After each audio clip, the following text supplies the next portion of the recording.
Hello, everyone. Welcome home to Easy English Spark, the place where your English listening and speaking skills catch fire.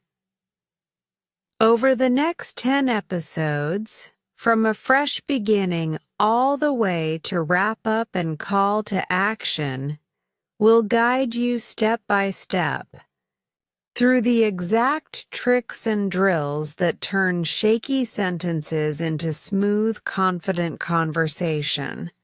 Grab a seat, spark that curiosity, and let's light up your English journey, starting right now. Chapter 1: A Fresh Beginning. Hello, everyone, and welcome to the very first episode of my brand new series, Unlocking Languages.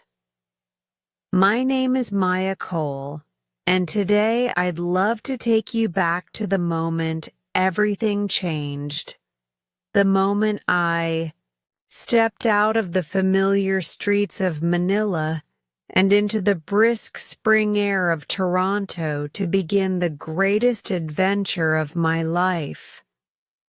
Learning English all over again. I still remember that Tuesday morning in March. The sun over Ninoy Aquino International Airport was already whitening the tarmac, and every part of me buzzed with equal measures of excitement and terror. Until then, English had been a school subject, a string of grammar drills, and the occasional karaoke lyric, useful but distant.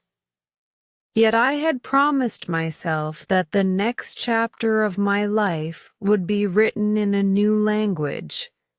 And that promise was enough to fuel a 13-hour flight across the Pacific. Fast forward to Pearson Airport. I stepped off the plane and felt a chill so sharp it snatched my breath away. Manila's humid warmth was gone. Instead, icy wind whispered, "Welcome to Canada. Ready or not." I was utterly alone, carrying nothing but one suitcase, one huge dream, and a letter of acceptance from the Toronto Institute of Global Languages, where I had enrolled in their intensive English program. My first day on campus. The Institute's glass facade glittered like a promise. Inside, the corridors were a babel of voices: Korean, Spanish, Arabic, French, blending into a single, thrilling soundtrack. Somewhere in that symphony, I had to find my melody. Orientation began in a cozy auditorium that smelled of fresh coffee and new textbooks. A tall man with silver-rimmed glasses strode to the podium, radiating an almost mischievous energy. "Good morning," he boomed. "I'm Professor Ian Grant, head of the Advanced Communication track. If you're in this hall, congratulations. You're about to make more mistakes than you've ever made in your lives, and that is exactly how you'll succeed." We laughed, nervously at first, then louder. In that instant, I sensed something rare. Here was a teacher who collected errors the way other people collect stamps. He prized them because each one proved we were experimenting with language instead of hiding behind silence. Settling in and struggling. My homestay was a modest, Brick House on Birchmount Road, hosted by Mrs. Donovan, a retired librarian who sprinkled every breakfast conversation with book quotes. The room she prepared for me was small, but flooded with light from a bay window overlooking a snow-dusted maple tree. Evenings, I would perch there with a cup of peppermint tea, reviewing my notes while Toronto's streetlights blinked on like stars. But within a week, the honeymoon feeling faded. I discovered that classroom confidence crumbled in real-world encounters. The bus driver's clipped Canadian vowels, the grocery clerk's lightning-fast questions, the barista's casual, "How's it going?"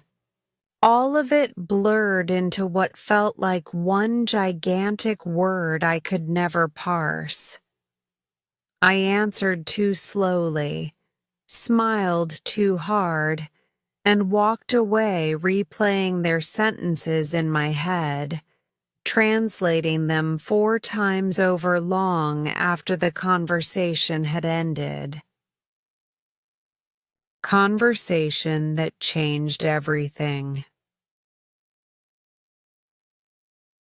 One rainy Thursday, Professor Grant kept me after class. "Tell me, Maya," he said, adjusting his glasses, "what scares you the most right now?" I confessed the truth. I'm afraid that outside these walls, my English evaporates. I feel smart in the classroom and lost the moment I hear a new accent or casual slang. He nodded. Perfect. That means your comfort zone is too small, and Toronto is tugging you beyond it. Language grows only where certainty ends. Here's our plan. Every day, capture one experience that confuses you. Write it down verbatim, questions and all. Tomorrow, bring it, and we'll unlock it together. That night, I took the subway home and deliberately sat beside a pair of teenage skaters debating which poutine truck was the sickest. I didn't understand half of what they said, but I wrote every unfamiliar word in my notebook. It felt like collecting fireflies in a jar, tiny flashes of meaning I could study later instead of fearing. The breakthrough. Within 2 weeks, the notebook was fat with scribbles. Professor Grant turned each page into a mini-lesson. Pronunciation drills, slang breakdowns, intonation practice. He showed me that the word sick could mean amazing, that Canadians sometimes swallow the T in Toronto, that rising intonation can turn any statement into a friendly invitation. Piece by piece, the city's soundtrack slowed down, separating into comprehensible rhythms. One afternoon, as I ordered coffee in a bustling downtown cafe, the barista asked, "Room for cream?" And without translating, without panic, I answered, "Yes, please, half an inch." The reply slipped out naturally, and only afterwards did my heart leap with recognition. I had thought in English first. It was the smallest exchange, but to me it felt monumental. proof that my brain and mouth had finally shaken hands. Looking forward. So here I am, some months later, pressing record on this camera to invite you into the journey. Unlocking languages is not about overnight miracles. It's about the thousands of tiny moments that stack up. Moments of confusion, curiosity, courage, and finally clarity. In the episodes ahead, I'll share the exact practices Professor Grant designed for me. Accent training playlists, vocabulary, milestone maps, 30-minute speaking rituals, and listening blueprints you can tailor to your own pace. I'll introduce you to classmates like Luca from Rome and Aya from Kyoto, whose stories prove there's no single path to fluency, only the one that keeps you walking. For now, remember this. Every fresh beginning starts with a single vow to stay uncomfortable long enough to learn. If you've clicked on this video, maybe you've made that vow too. Trust me, pack your curiosity, sharpen your pencils, and come along. Toronto's skyline is waiting, and so is the next version of you. Thank you for listening to Chapter 1, and welcome to the adventure. Chapter 2. The Bookshop Misunderstanding. Good morning again, dear listeners.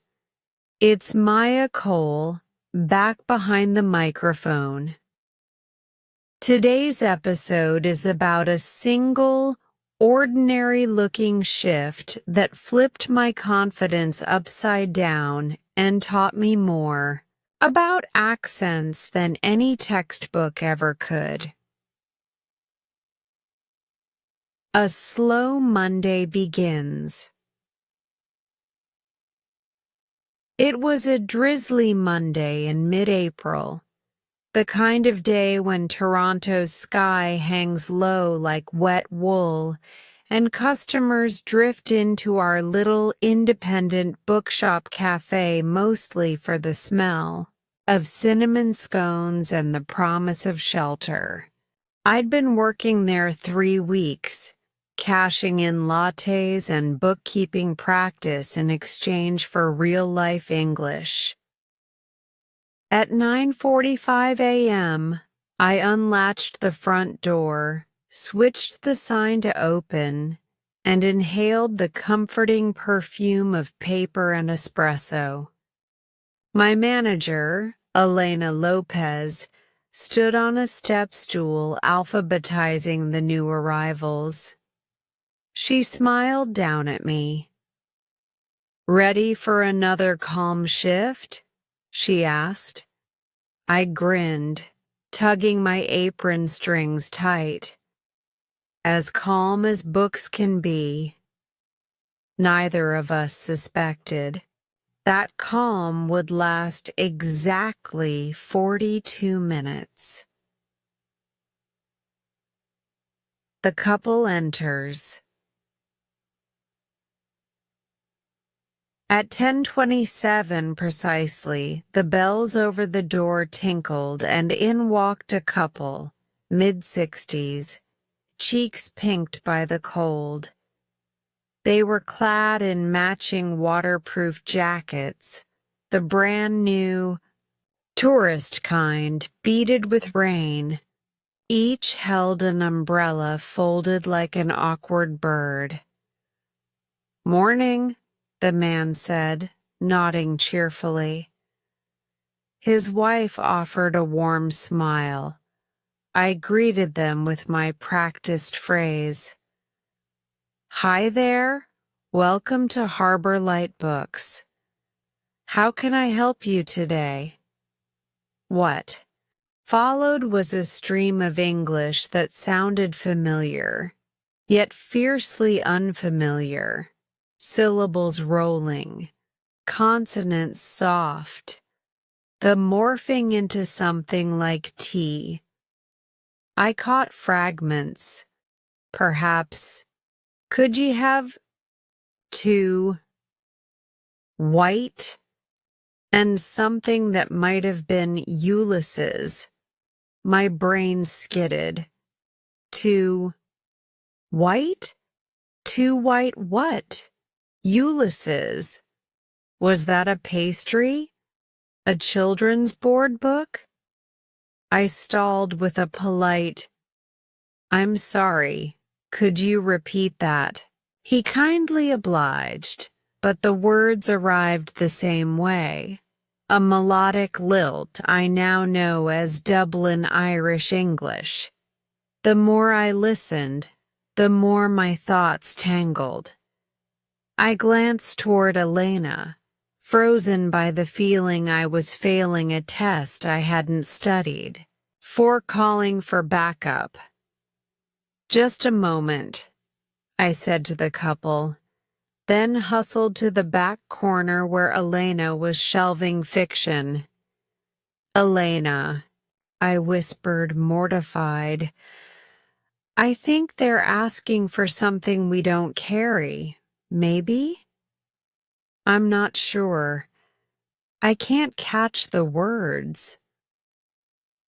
She hopped off the stool, wiped her hands on her trousers, and walked over with the unhurried grace of a librarian who has solved every riddle. As we approached, I caught only the wife's gentle laugh and the husband's patient smile. Elena's opening volley stunned me. "Oh, you're looking for two flat whites and a copy of Ulysses. Did I get that right?" The husband's face brightened. "Exactly, thank ye." Elena winked at me as if to say mystery solved, then guided them to the coffee bar and later to the modernist literature shelf. Meanwhile, my cheeks burned a shade that clashed badly with my green apron. Post-mortem in Doi, the stockroom. When the couple settled at a window table, I escaped to the stockroom with a box of mugs I suddenly had to reorganize. Elena followed. "You look like you've just been assigned all 5 volumes of War and Peace," she teased. I blurted out my embarrassment. "I swear I speak English until someone changes the accent. It's like my ears shut down. Flat white. Should be obvious. And Ulysses is one of the most famous novels in the world. But Ulysses? I thought it was a new pastry." Elena chuckled, but there was kindness in her eyes. Accents can feel like entire dialects. Think of them as musical keys. Your brain just hasn't practiced this one yet. I sighed. I felt useless. "Not useless," she corrected. "Just untrained. You'll collect these accents like postcards before long. For now, whenever it happens, tag me in. I grew up in Gibraltar, and my ears grew up juggling 3 accents before breakfast." Her reassurance unfurled the knot in my chest. Still, a question clung. How do I tune my ears faster? A second encounter. fate. Ever, the efficient teacher, sent the Irish couple back to the counter 15 minutes later. Their coffee cups were empty, their faces expectant. "Excuse me," the wife said in that lilting melody. "Could you fill these again?" I pulled courage to the forefront. This time I slowed down, listened for rhythm, not words. "Could you fill these again?" A request for refills. "Easy. Sure thing," I said, lifting the mugs. "Would you like the same flat whites?"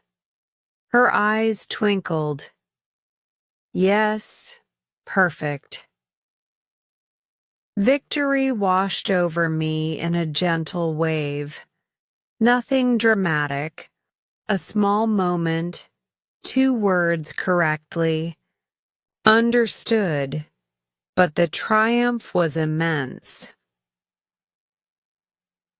Reflection on the streetcar. I boarded the 506 streetcar home that evening, the city lights smearing across rain-streaked windows.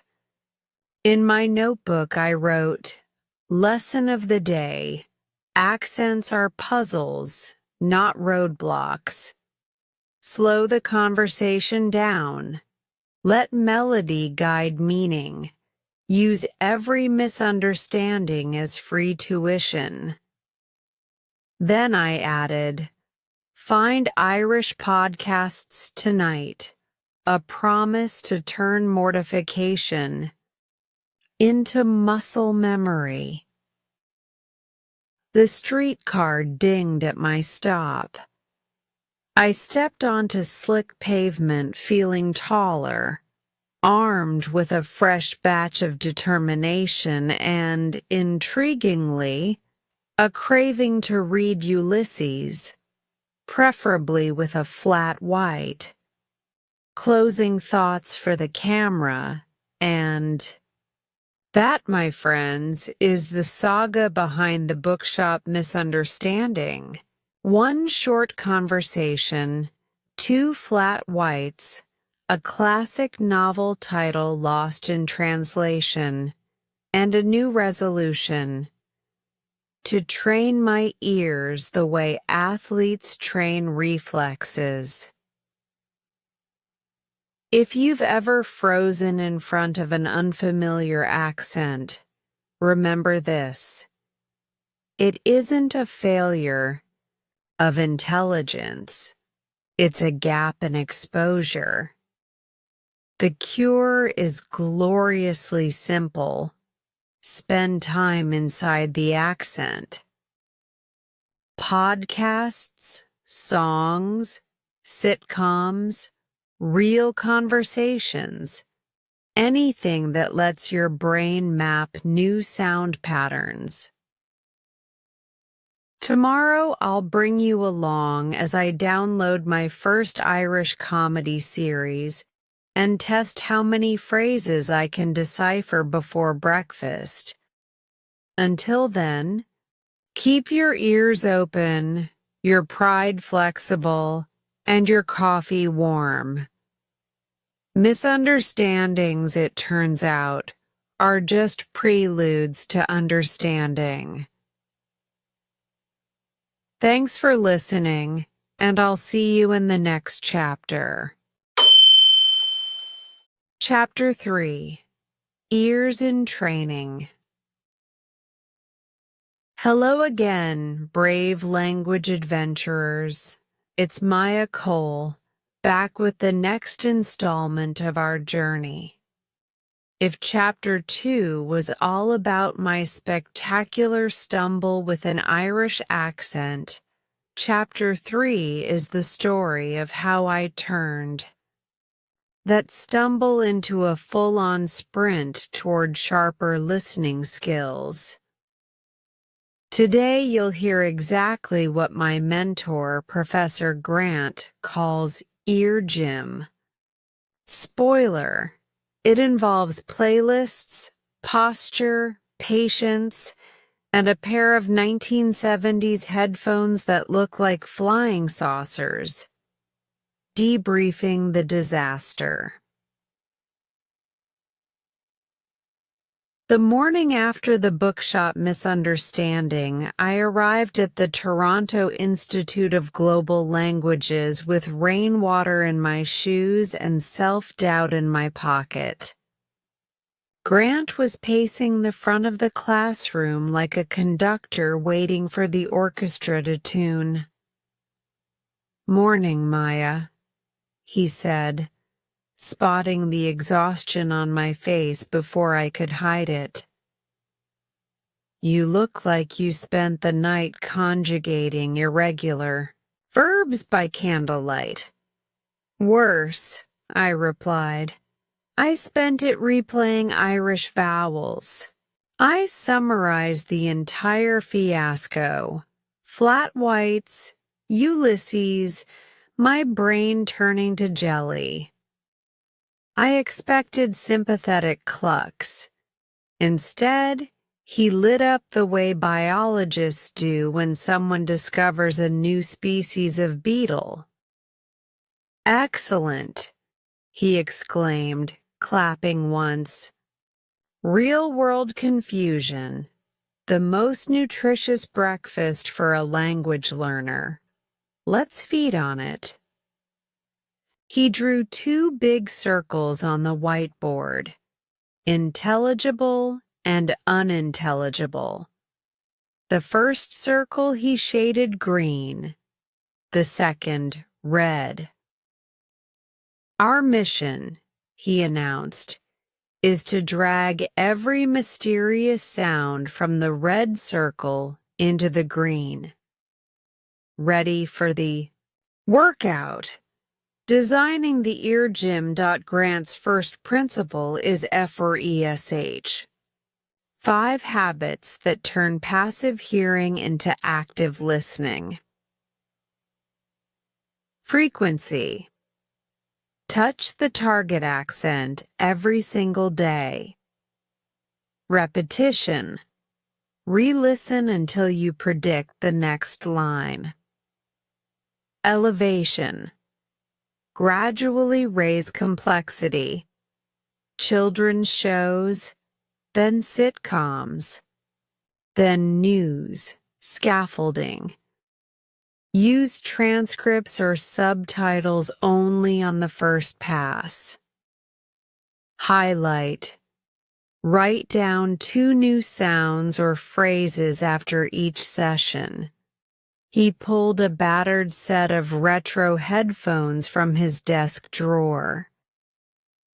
"These," he said, "belong to my father. If you can survive an hour of Irish talk radio on these, modern earbuds will feel like paradise." Building the listening menu. We spent the next hour curating a bespoke listening buffet. Starter snack.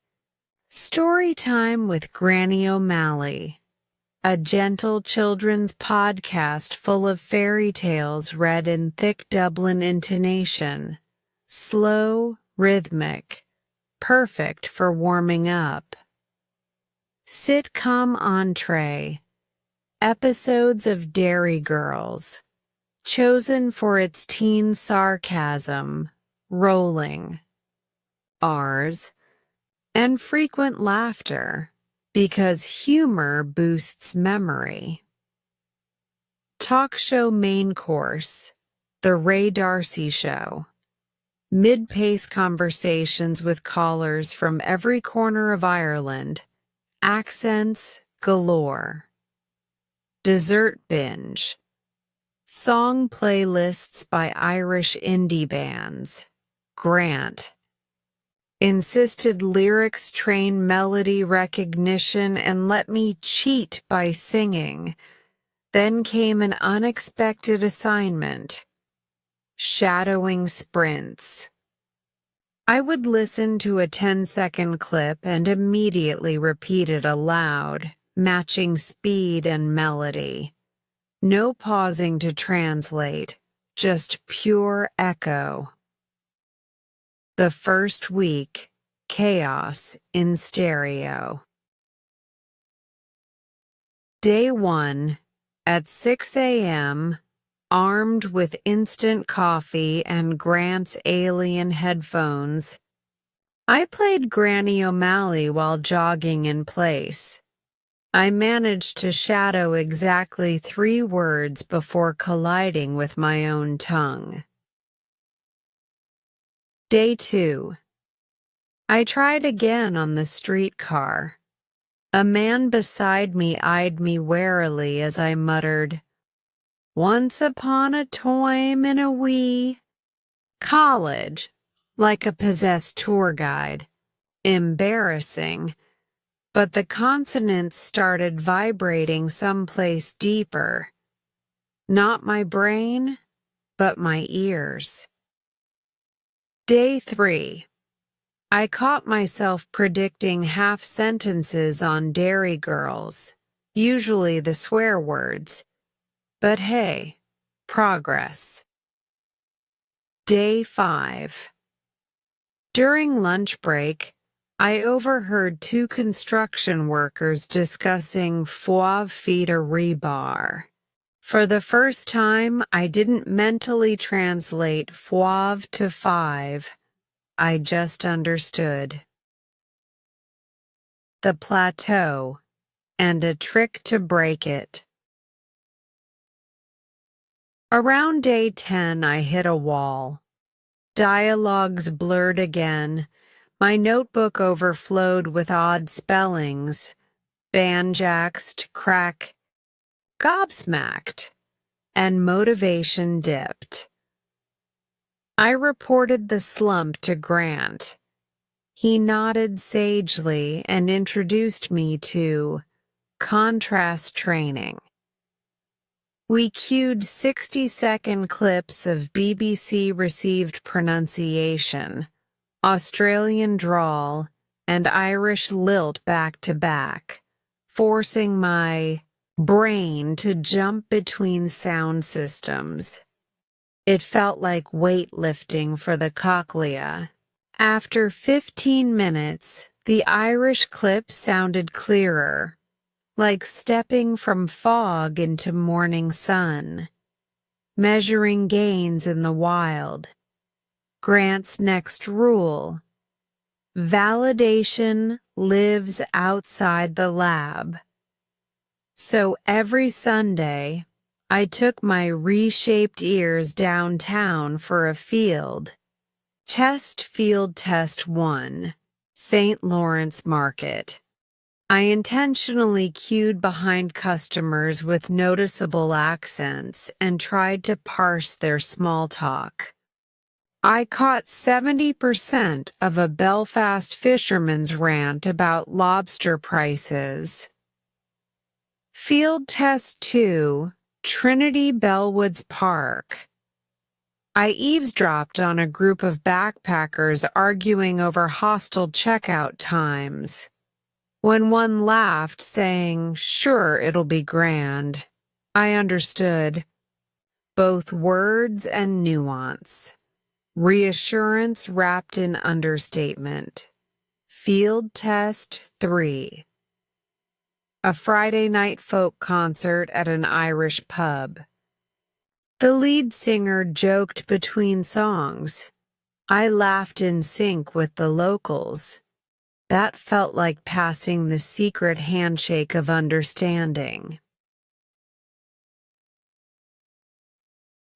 A milestone moment.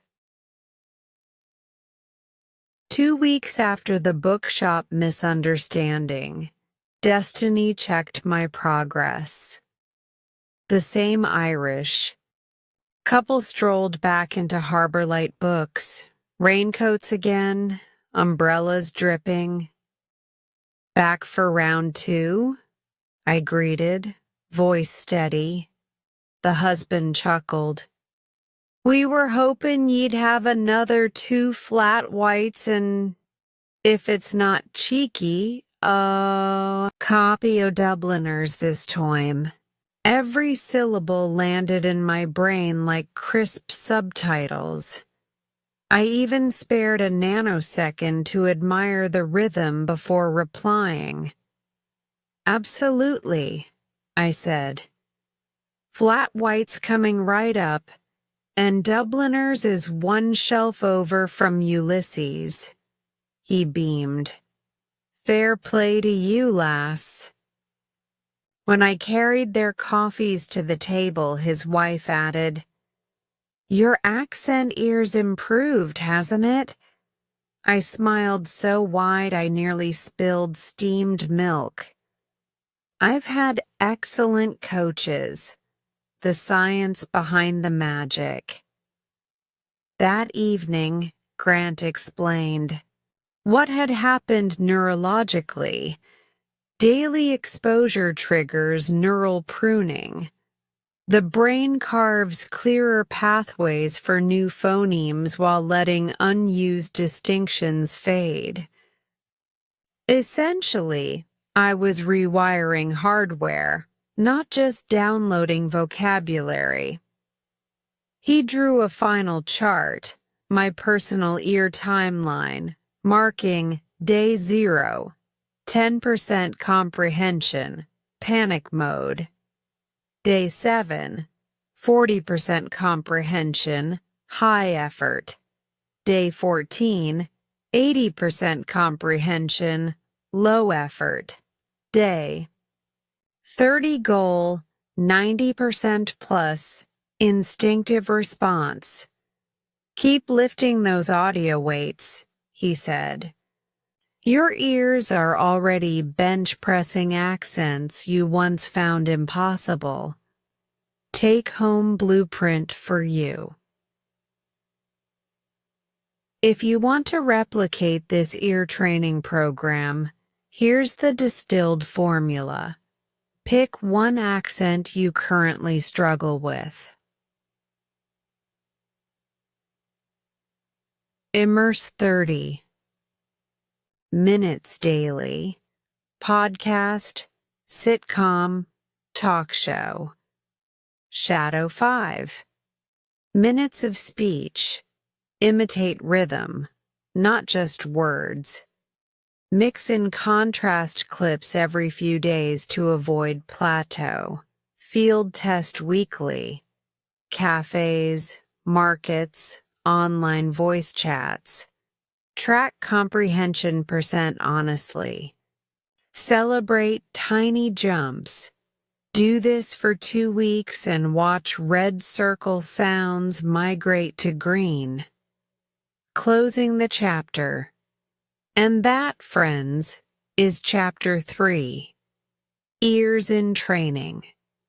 From children's tales at dawn to Irish folk tunes at midnight, from alien headphones to neural pruning, the process is messy, musical, and magnificently worth it. Next time, we'll pivot from listening muscles to speaking agility. How a potluck party and 2 Italian jokesters shattered my fear of fluency. For now, pop in those earbuds, find an accent that scares you, and give your ears their first set of reps. Until the next episode, keep listening on purpose, and remember, every bewildering sound today is tomorrow's easiest conversation. Chapter 4. Speaking to Absolute Beginners. Hello again, language friends. It's Maya Cole, and today I'm inviting you into one of those deceptively simple encounters that rewires the way you think about speaking. If Chapter 3 was an ear gym, Chapter 4 is a mouth dojo, how to drop your vocabulary to first grade level without making anyone feel like a first grader, and why doing so is a superpower, not a setback. The quiet after the rush. It was a misty Wednesday, 2 weeks after my Irish accent victory. The lunch crowd had thinned. Espresso machines hissed their final sigh, and the shop settled into a bookish hush. I was behind the counter restocking biscotti when the bell jingled, and 4 elderly visitors shuffled in. 2 couples, scarves bright as parrots, eyes sparkling with curiosity. They spoke Portuguese among themselves, quick, lilting bursts that felt like waves breaking on a warm beach. I greeted them with my standard, "Hi there. Welcome to Harbor Light Books. What can I get started for you?" They looked at one another, then at me, confusion smoothing their smiles. One woman ventured, "Coffee? 2? Please?" Each word isolated, heavy with effort. She pointed to our pastry case and added, "Cake. Sweet. Good."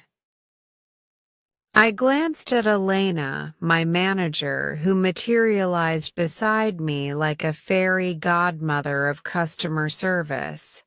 Elena's 3-word magic. With a warm grin, Elena said, "Small coffee? Cream? Sugar?" She articulated each syllable clearly, voice soft, intonation rising at the end of every phrase as if cradling the words in midair. Her hands mimed pouring, stirring, slicing cake. The visitors' faces lit up. Recognition, relief, gratitude, all in 3 seconds. 2 coffee, yes, one gentleman confirmed. And 2 cake. Elena nodded. 2 coffee, 2 cake. Anything else? They shook their heads, smiles widening. She rang them up, passed the order to me, and within minutes they were seated by the window, contentedly sipping and sharing thick wedges of carrot cake. Not once had Elena strung more than 4 words together. Yet the conversation felt respectful, efficient, even friendly. And for the first time, I saw how powerfully simple English could bridge the gulf between absolute beginners and everyday needs. Post-game analysis in the back room. As soon as the door chimed behind them, I cornered Elena near the stock shelves. "What just happened? You spoke like a children's book, but it never sounded childish." She laughed. "That's the art. Shrinking the sentence without shrinking the human. Think Lego bricks. 3 or 4 bricks can build a bridge if you place them right." She outlined her 3-word rule, 1 idea per sentence, not 3 half ideas tangled in clauses. High-frequency vocabulary, no beverage, just coffee, no assistance, just help. Visible verbs plus gestures, pour, cut, eat, pay. Beginners, she added, need time for their brains to fetch meaning. Give them that time. Short sentences, clear pauses. I scribbled notes on a napkin like a sports reporter recording the winning play. The classroom debrief. Next morning, I described the scene to Professor Grant. He clapped his hands together, delighted.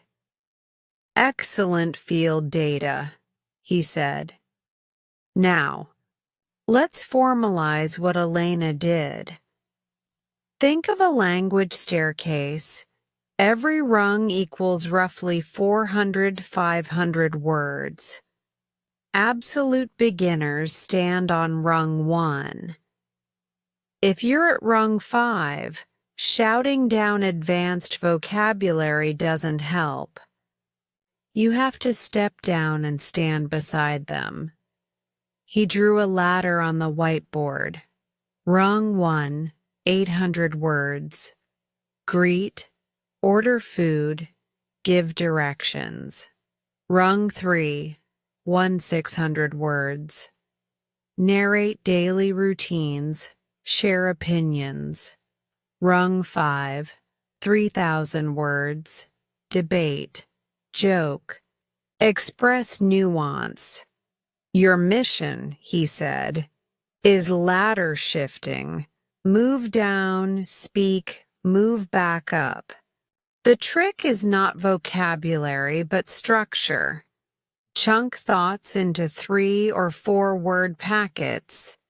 Keep the grammar simple. Subject plus, verb plus, object. The listener's brain fills the gaps." He handed out a 1-page cheat sheet titled MVP Sentences, Most Valuable Phrases. "You like tea? Bus stop there. Card or cash? Need help now? Short, direct. Perfectly polite when delivered with a smile and inviting intonation." Field test number 1. My turn on the front line. That afternoon, the same Portuguese quartet returned, this time with 2 friends. Elena whispered, "Your game, Maya," and slipped into the storeroom. My heart raced, but I squared my shoulders and stepped to the register. "Hello again. Coffee today?" I asked, palms up, voice gentle. "Yes, coffee," the First Lady replied, relieved it was me.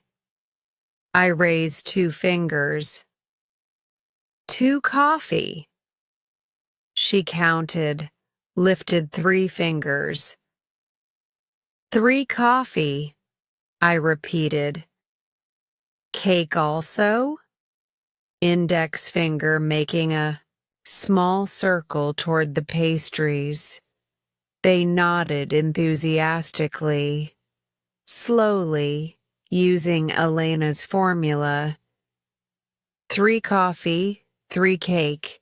Eat here? I confirmed the order, pointed to the total on the register, and gestured a tap-to-pay motion. They understood, paid, thanked me in Portuguese accented English, and found a table. I floated to the espresso machine, pulse thrumming in my ears. Not only had I communicated, I'd served. Autonomously, confidently, kindly. The triumphant grin on my face could have sweetened every latte in the shop. The elastic language exercise.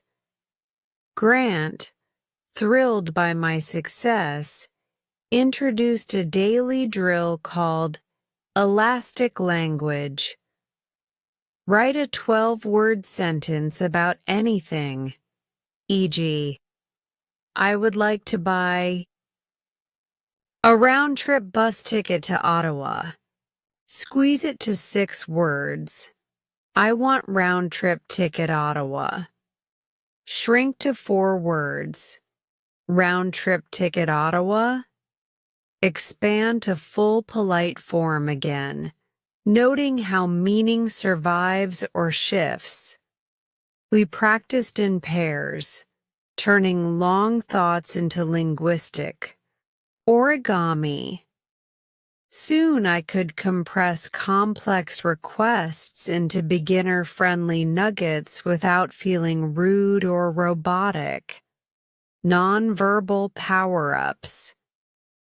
Grant reminded us that words are only half the message.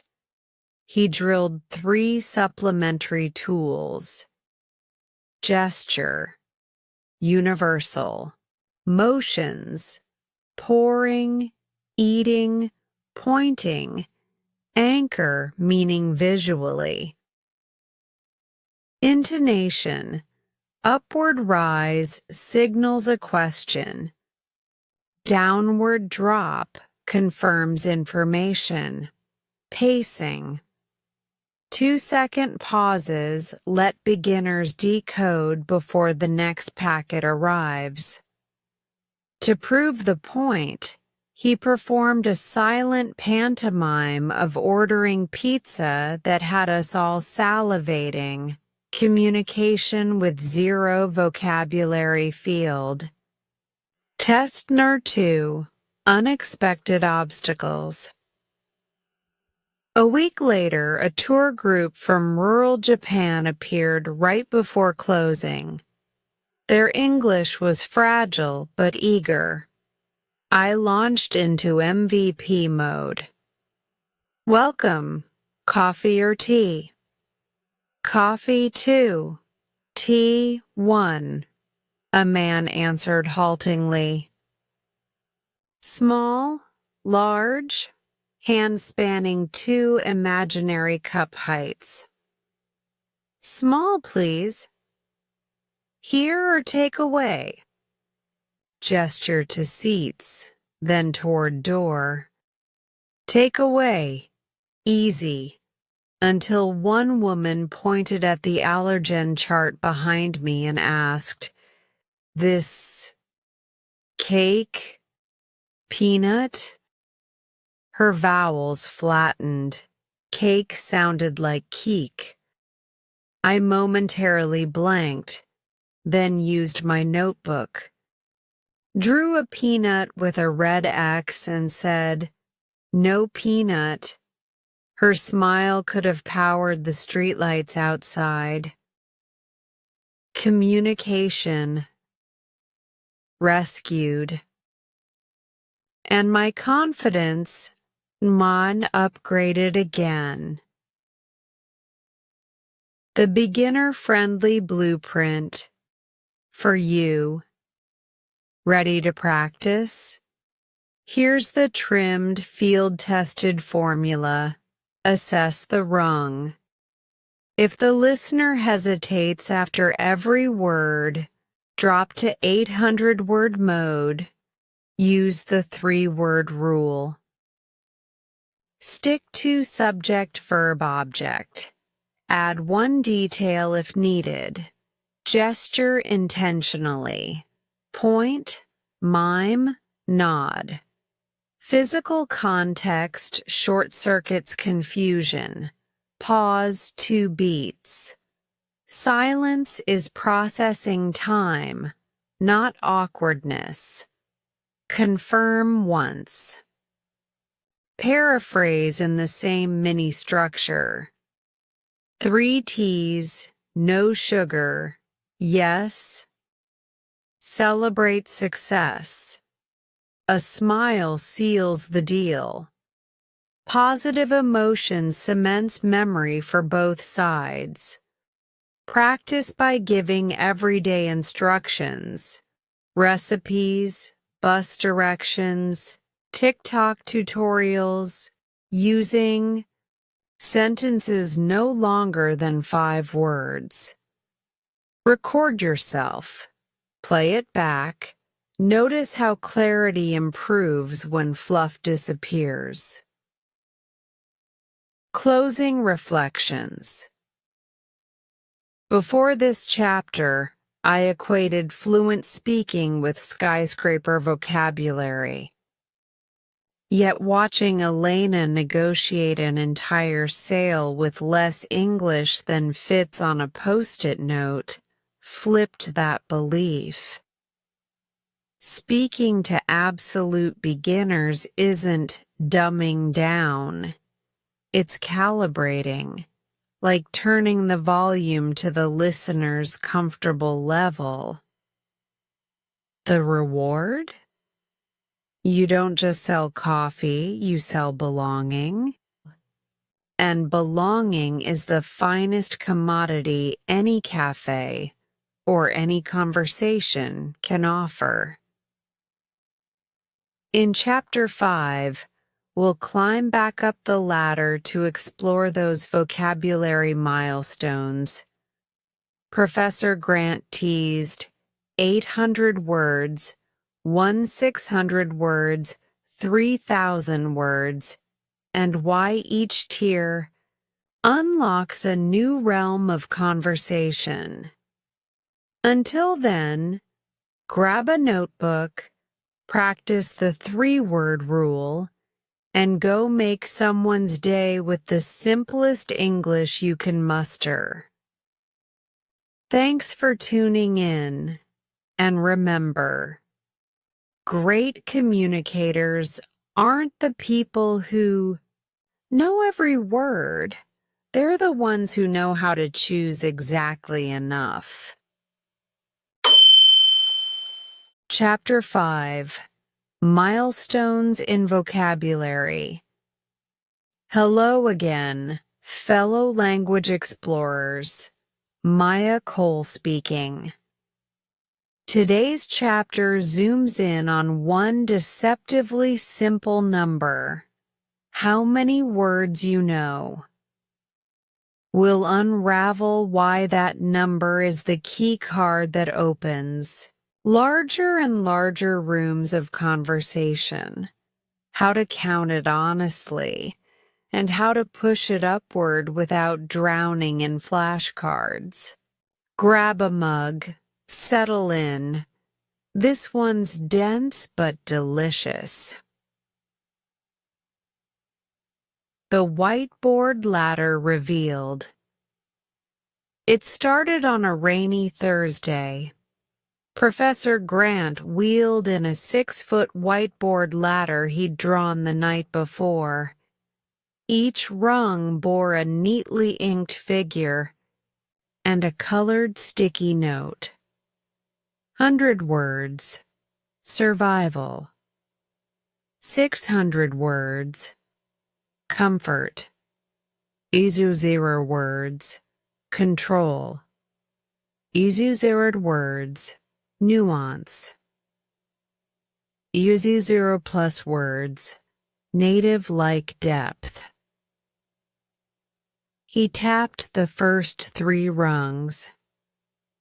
Most of you, he announced, oscillate somewhere between comfort and control. Today we'll map your exact coordinates, then design a climb. A hush fell. Nothing triggers test anxiety faster than the phrase "map your coordinates." The 5-minute word gauge. Grant distributed rapid-fire vocabulary sheets, 60 rows of words, some basic, chair, some exotic, quagmire. Instructions were brutal. Circle every word you could define in English. No bilingual crutches. In 5 minutes flat. Pens scratched, pages flipped, pulses raced. When the timer beeped, Grant collected the papers and ran the numbers through AI. Spreadsheet on the projector. Aisha, 42 correct. 2 100-word lexicon. Luca, 33 correct. 1 650 words. Me, 38 correct. 1 900 words. He explained the math. Average adults recognize roughly 50 times the number of random advanced words they can actively define in 5 minutes. Imperfect, but fast and illuminating. Wherever you landed, he said, that's not a score. It's a GPS pin. Now we chart the route forward. Why 800, 1-600, and 3,000 matter. Grant sketched 3 concentric circles on the board. 100. Words. Survival zone. Order food. Ask directions. Describe pain to a doctor. Sentences average 4 words. Perfect for function, but conversations stay shallow. 600 words. Comfort zone. Daily routines. Hobbies. Weather complaints. Sentences stretch to 7 or 8 words. Small. Talk feels natural, but abstract topics still stall. User words. Control zone. Argue opinions. Tell anecdotes. Flirt. Joke. You recognize 95% of everyday text. Conversations expand in any direction without fear. He paused. Notice the jump from comfort to control is only 400 words, yet it quadruples what you can discuss. That's the sweet spot for adult learners. Memory science. Turning words into Velcro. Grant introduced 2 principles. Spaced repetition.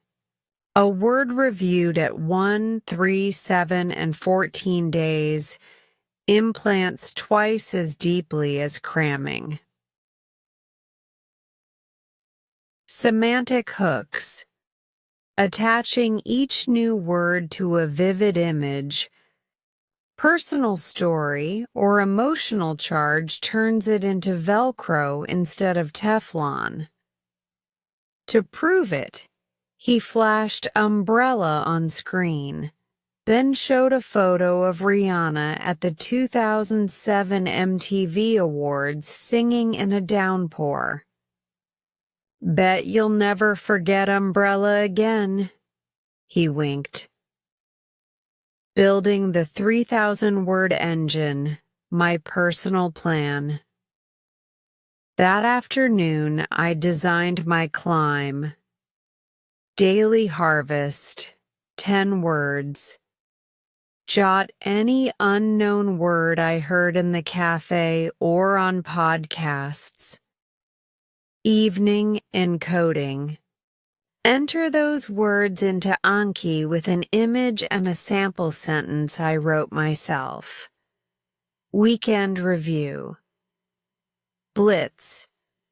A 30-minute session Saturday mornings to kill leeches, words I still kept failing. Monthly audit. Retake Grant's 5-minute gauge to chart growth. The math is merciful.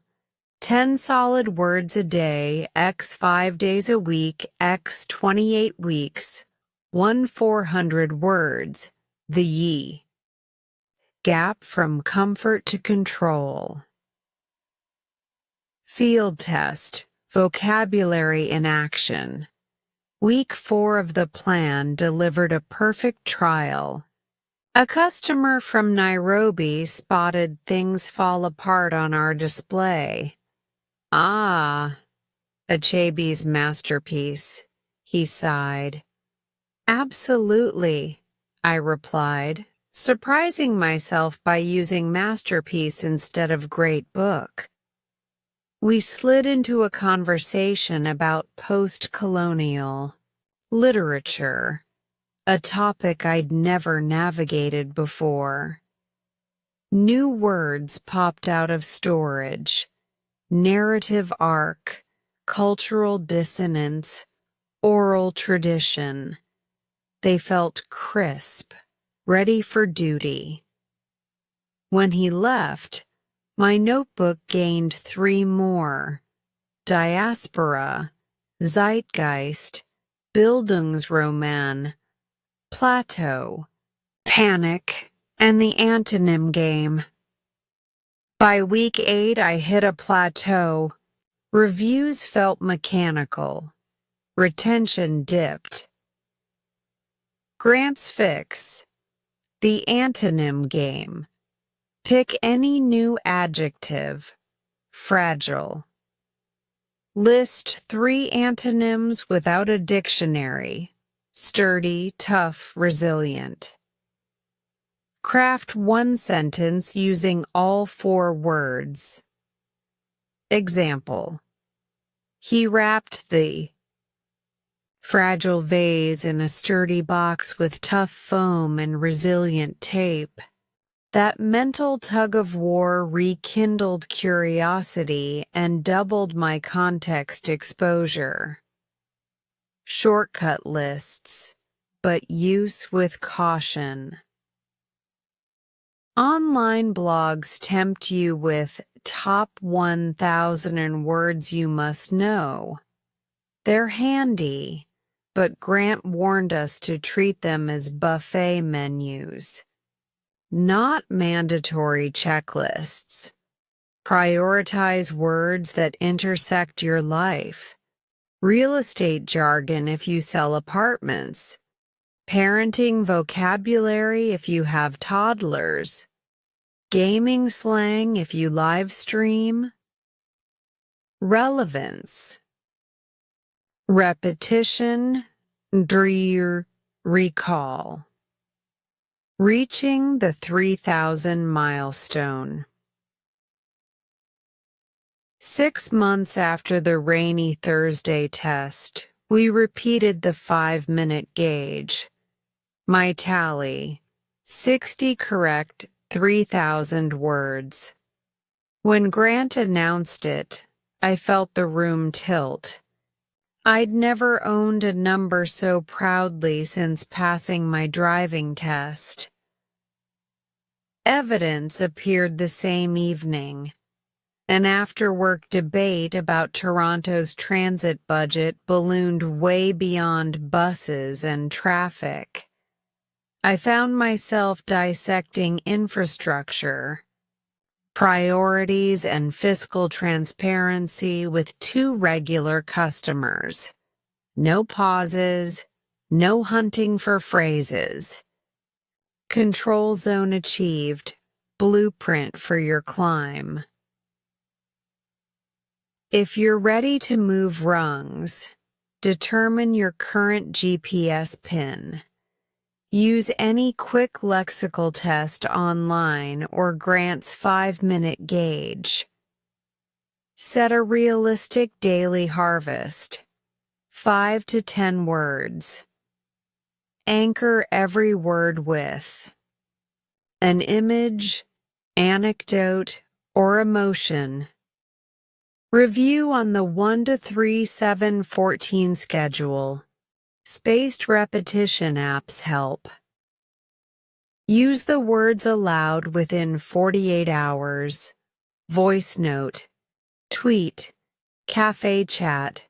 Track progress monthly. Seeing numbers rise fuels motivation. Remember, 400 words. Sounds huge, but it fits easily inside half a year of consistent, curiosity-driven collection. Looking ahead. Vocabulary is a ladder, yes, but not one you climb only upward. You'll often step down to help beginners, sideways to learn domain jargon, or even skip rungs when a passion topic propels you higher. The key is to keep moving. In Chapter 6, we'll shift from word counts to fluency hacks. The potluck party where two Italian classmates proved you can speak smoothly with surprisingly little vocabulary, as long as rhythm and confidence are on your side. Until then, may your word harvests be bountiful, your Anki decks merciful, and your curiosity endless. Thanks for listening, and happy climbing. Chapter 6. The Potluck Revelation. Hello again, adventurous polyglots. It's Maya Cole, back at the mic. If chapters 1 through 5 were about collecting the building blocks of English, sounds, micro-sentences, and buckets of new words, Chapter 6 is where those blocks finally snap together. The catalyst? A Friday night potluck that proved you can sound effortlessly fluent with shockingly little vocabulary, provided you wield rhythm, body language, and utter confidence. RSVP to Destiny. Early November, the Toronto Institute of Global Languages emailed an open invitation. International potluck. Bring one dish, one game, one song from home. Friday, 7 p.m., Student Lounge. I signed up to contribute lumpiang Shanghai, Filipino spring rolls, because they travel well and vanish fast. On the list, I also spotted Paolo and Giulia Ferraro, new Italian exchange students whose names I'd heard but whose English level, rumor said, hovered around expressive mime. Setting the scene. The student lounge resembled a miniature UN summit. Folding tables groaned under pierogi, samosas, kimchi pancakes, dulce de leche cake. Flags taped to serving bowls fluttered whenever someone passed too quickly. Spotify pumped out a playlist that leapt from K-pop to Afrobeats without apology. Paolo and Giulia arrived late, lugging a tray of lasagna so heavy you could strength train with it.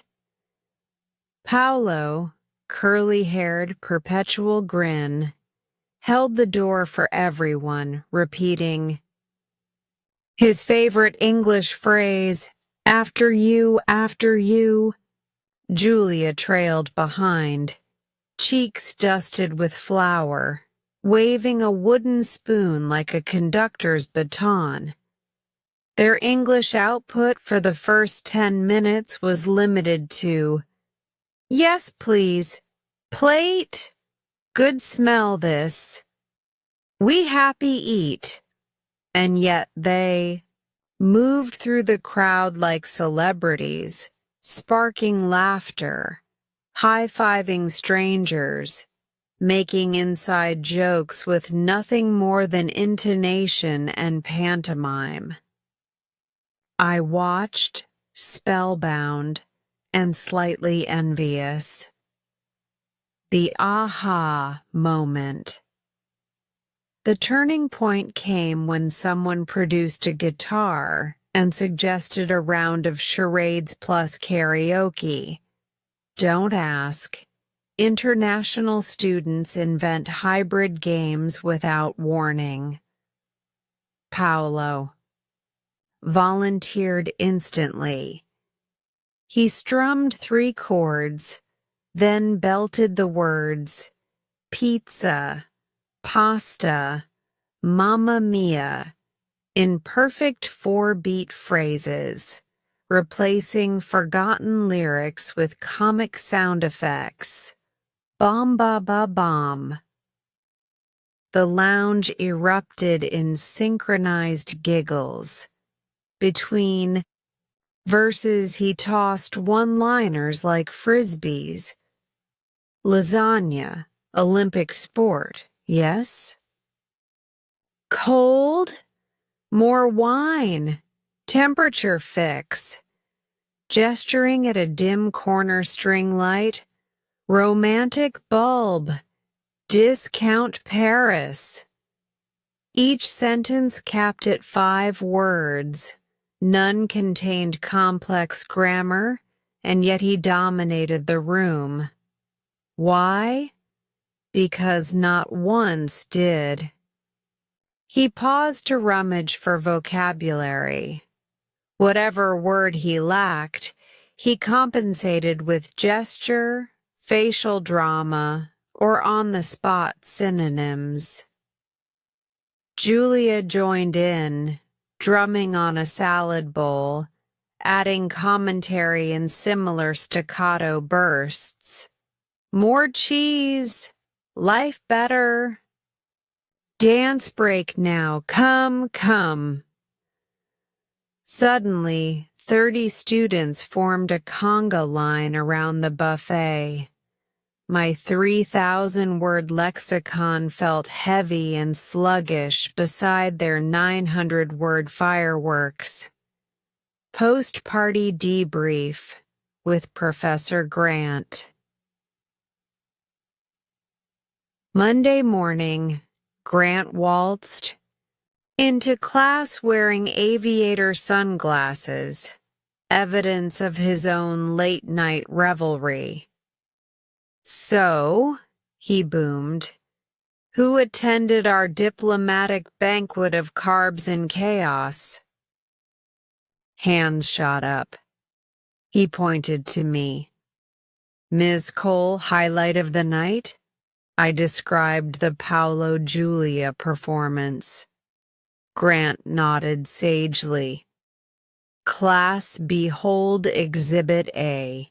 Fluency divorced from vocabulary. Let's unpack. He wrote 2 deceptively simple formulas. Fluency, flow. X, confidence. Flow. Words you can say. Time you. Pause.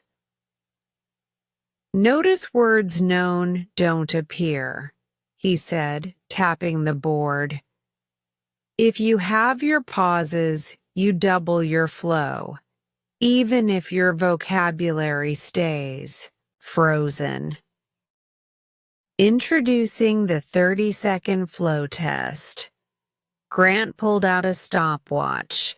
I need a volunteer to take the flow test. 30 seconds. Describe your favorite meal. Paolo, still riding the potluck high, bounded up. Go. Paolo spoke. Pasta. Very simple. Garlic, oil, chili, boom. 10 minutes, plate happy, my nonna. Hero. He finished in 17 seconds. 0 hesitations longer than half a beat. Grant clicked the stopwatch, face triumphant. Class, count the words. We tallied. Roughly 20. Now count the pauses. We strained to recall any. Maybe one micropause before Nonna. Fluency score, off the charts, Grant declared. Paolo just demonstrated that the smoothness of delivery trumps the size of vocabulary bank, at least in casual contexts. The neuroscience behind smooth speech. Grant explained that fluent speakers rely on automated chunks, prefabricated word clusters stored as single units. You know, kind of. I mean, so that's, etc. Native speakers possess thousands. Paolo and Julia, lacking fine-grained grammar, had unconsciously built their own microchunks. Life better. We happy, eat. Come. Chunks, linguistic muscle memory. They free up cognitive bandwidth, preventing the dreaded mid-sentence stall. Training regimen, chunk drills and 4 to 3-2 sprints. Chunk drills. Grant gave us a list of 50 high-frequency English chunks, e.g., at the end of the day. Don't get me wrong, let's face it. Homework.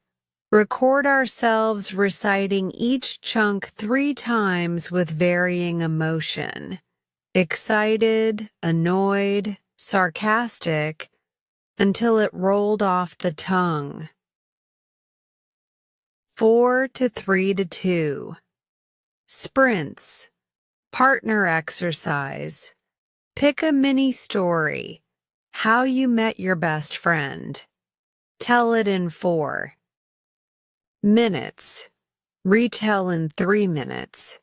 Retell in 2 minutes, forcing speed and automaticity. We rotated partners. By the 3rd round, stumbles vanished.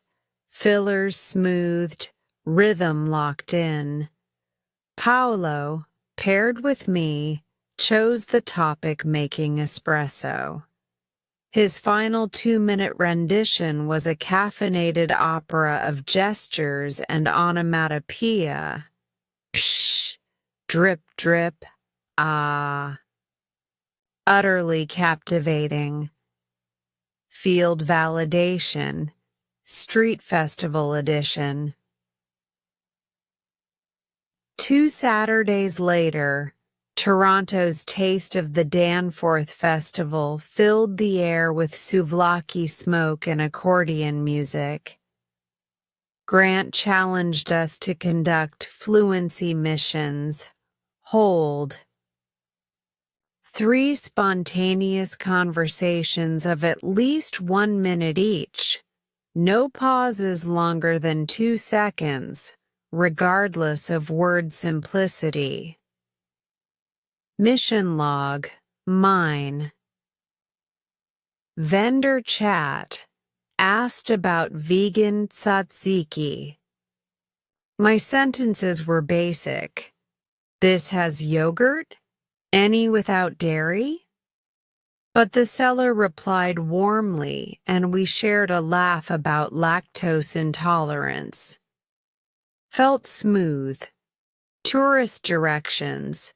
Belgian couple looking for the subway. I chunk deployed. No worries, straight down, second light. You'll see a big mural. 0 stalls. Street musician. Complimented a busker's violin. Ended up discussing favorite movie soundtracks using child-level adjectives. Sad, epic, scary. Yet momentum never. Broke fluency missions complete. Dopamine unlocked.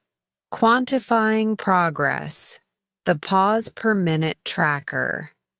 Grant introduced a DIY metric. Record a 1-minute monologue every evening. Count pauses over 1 second long. My baseline, 12 pauses. Week 1 of chunk drills, 8 pauses. Week 3, 4 pauses.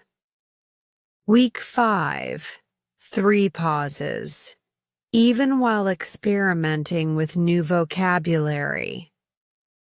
Graphing the drop felt more satisfying than any smartphone step counter. Common myths busted. Fluency equals speed. Wrong. Speed without clarity sounds like an auctioneer on fast forward. Fluency is controlled flow, not manic pace. Think in L1, translate to L2, speak. Recipe for hesitation soup. Instead, think in images plus chunks, then speak. I must. Master grammar first. Newborns speak before they parse syntax charts. Accuracy can trail fluency by months. Blueprint. Your Fluency Starter Kit. Daily 2-minute monologue. Topic of the day, record and review. Weekly 4 to 3-2 sprint. Tell, retell faster. Collect 5 new chunks every week. Use each 3 times in real life. Seek. Stage time. Karaoke, debate club, game streaming. Any arena that rewards momentum over perfection. Celebrate errors. They are proof you pushed speed past comfort. Closing reflections. The potluck taught me that language, at its heart, is a rhythm, shared between brains. Vocabulary sets the stage lights, but fluency is the electricity running through them. Paolo and Julia showed that 900 words delivered in a confident beat can outshine 3,000 words trapped in mental traffic. In Chapter 7, we'll switch channels. From speaking to listening 2.0. How to upgrade raw comprehension into nuanced interpretation using movies, reality shows, and a technique Grant calls subtitles on, subtitles off, subtitles gone. Until then, stock your chunk arsenal, run a 4-3-2 sprint, and remember, pauses are just potholes. Fill them with rhythm, and the conversation road becomes smooth enough for anyone to dance on. Thanks for listening, and keep the words flowing. Chapter 7. Redefining Fluency. Good day, fearless word tamers. Maya Cole here. Today we crack open the single most abused term in every language classroom, fluency.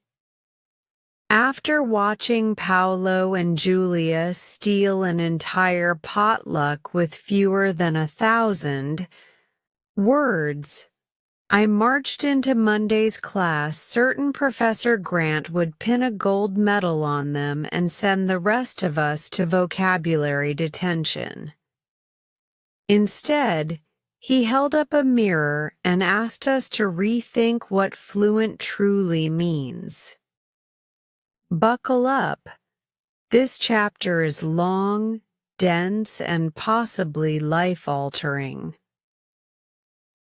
Monday morning reality check. Grant strode into room 204 wearing mismatched socks, one neon green, one purple, as if to announce that rules were about to be rewritten. Quick poll, he began, twirling a dry erase marker. Who here believes fluency equals fast speech plus big vocabulary? Half the class, including me, raised tentative hands. He grinned. Wonderful. By the end of today, I intend to shatter that myth like cheap porcelain. Let's begin. 2. Volunteers 2 timers. Grant summoned Aisha and Luca to the front. Round 1. High-speed Aisha. He asked Aisha to describe her weekend as fast as she dared. She unleashed a torrent of clauses, subordinate clauses, self-corrections, and filler. Words, like sort of. It was impressive for 10 seconds, painful for the remaining 50. Grant's stopwatch recorded 180 words. Round 2. Controlled Luca. Then Luca, remember, 1,600-word lexicon, told the same story using his new chunk arsenal. Short sentences, clear pauses, gestures. He clocked 85 words, less than half Aisha's output, yet nobody squinted. Nobody scratched their heads. Comprehension was 100%. Grant flipped the board and revealed 2 scores. Speed index. Aisha 180 WPM, Luca 85 WPM. Pause count. Aisha 22, Luca 4, clarity. Vote. Aisha 315, Luca 1415. Game, set, Luca. The working definition. Grant wrote, in red capitals, fluency. Speaking with no disruptive pauses. He underlined pauses. Notice, he said, I don't mention speed or grammar perfection. Fluency is the absence of friction. Think of a river, slow or fast. If it flows smoothly, it is fluent.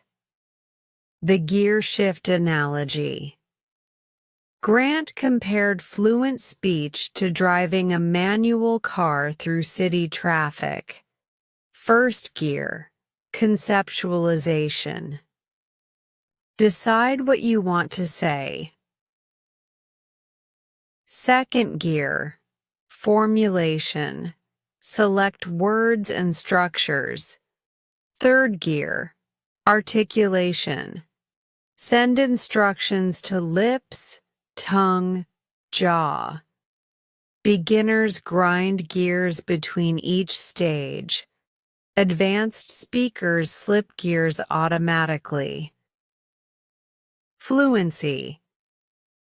Training focuses on lubricating the gearbox, not necessarily installing a larger engine.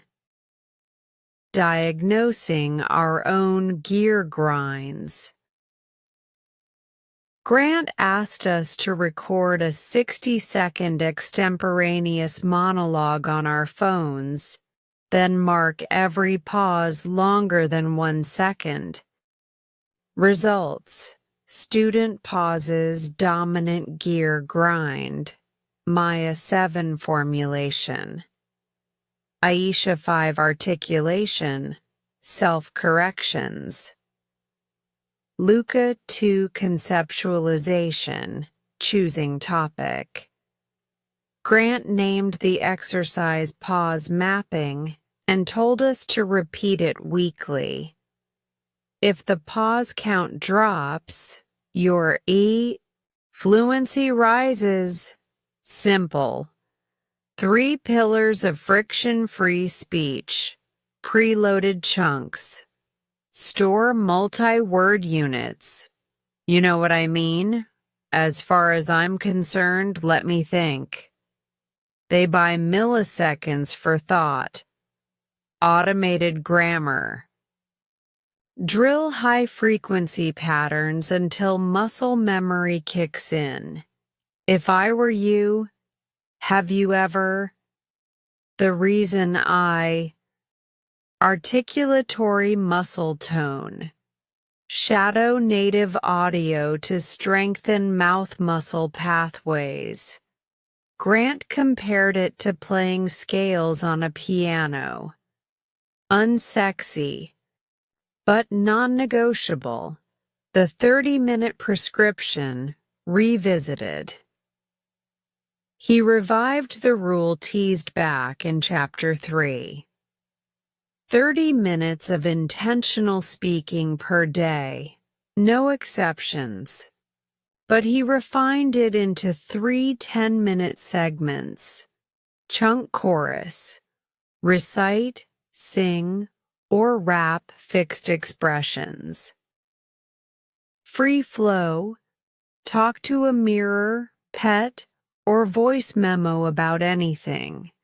No script. Shadow sprint. Imitate a native clip at full speed for 30-second bursts, 5 reps. Break it up like workouts for different muscle groups, he advised. By day 30, you'll feel the gears shift on their own. The Fluency Myth-Busting Panel. He then staged a Q&A and tackled common misconceptions. Myth 1. I must think in English first. Reality. Fluency grows when you stop translating audibly. Even if the first spark fires in your L1, the spoken, output can flow smoothly as long as it stays chunk-based. Myth 2. Precision before speed. Reality. Pilots learn to fly, then refine. They don't memorize the manual mid-air. Misuse a preposition? Keep flying. Myth 3. Filler words are bad. Reality. Native speakers sprinkle a, well, so, and you know to keep the floor. Strategic. Fillers prevent dead air, which is the true fluency killer. Field assignment. No pause conversations. Grant divided us into trios and issued a dare. Hold a 10-minute conversation.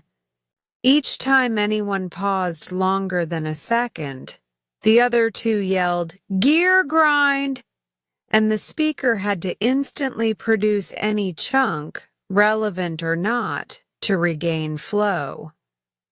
My trio, Paolo, Julia, and I, spent 30 hilarious minutes yelling, "Gear! Grind!" across a corner of the lounge. By minute 20, our brains started auto-filling pauses with phrases like, "well, in any case," and "now that you mention it," keeping momentum alive. Exhausting, but effective. Tracking the gains. Maya's logbook. Week 1, average pauses per minute, 7. Week 2, 5, after daily 10-10-10 sessions. Week 4, 3, gear shifts barely felt. Week 6, 2, occasional stumble on rare vocab. Side effect, my words per pause. Ratio jumped from 8 to 18. Grant called it my fluency torque. Mini triumph on public radio. Mid-December, I volunteered at a multicultural winter fair. The local CBC radio host, short a scheduled guest, asked me on air to describe Filipino holiday desserts. My brain screamed danger, but my mouth slipped into automatic. So one classic treat is bibingka. Think coconut rice cake baked in clay pots. It's sweet, warm, and the smell basically announces that Christmas has arrived. 0 stalls. 2 fillers kept my momentum. The host nodded, cueing another question. 5 minutes later, we wrapped. My pause count? 1, and it was the host's interruption. Off air, Grant texted, "Heard you on CBC, gearbox humming." I glowed like a string of holiday lights. Blueprint. Redefine your own fluency. Record and count, 60-second monologue, weekly. Track, 1-second pauses. Install chunks. Memorize 50 multi-word units. Recycle them daily. 10-10-10. Routine. Chunk chorus. Free flow, shadow sprint. Gear grind game. Conversational partners yell, pause. Instant chunk recovery. Measure torque. Words per pause ratio. Goal. Steady rise. Remember, speed serves fluency only when it rides a smooth road. Remove potholes first, then step on the gas. Looking forward. We have dismantled the myth of rapid fire, accuracy, and rebuilt fluency as rhythm without friction. In Chapter 8, we'll pivot to Listening 2.0, the subtitles on, subtitles off, subtitles gone method that trains not just your ears but your prediction engine, letting you grasp meaning before words fully land. Until then, keep your gears greased with daily speaking reps. Embrace filler words as friendly scaffolding and, above all, honor the pause count. Because fluent isn't fast, fluent is fearless flow. Thanks for tuning in. Go forth and redefine fluency, one smooth sentence at a time. Chapter 8. The Listening Blueprint. Hello again, Sonic Explorers. Maya Cole here. After 6 chapters of sharpening our mouths and trimming our pauses, it's time to turn the spotlight back to our ears. We touched on ear gym back in Chapter 3, but Professor Grant insists that basic comprehension is only stage 1.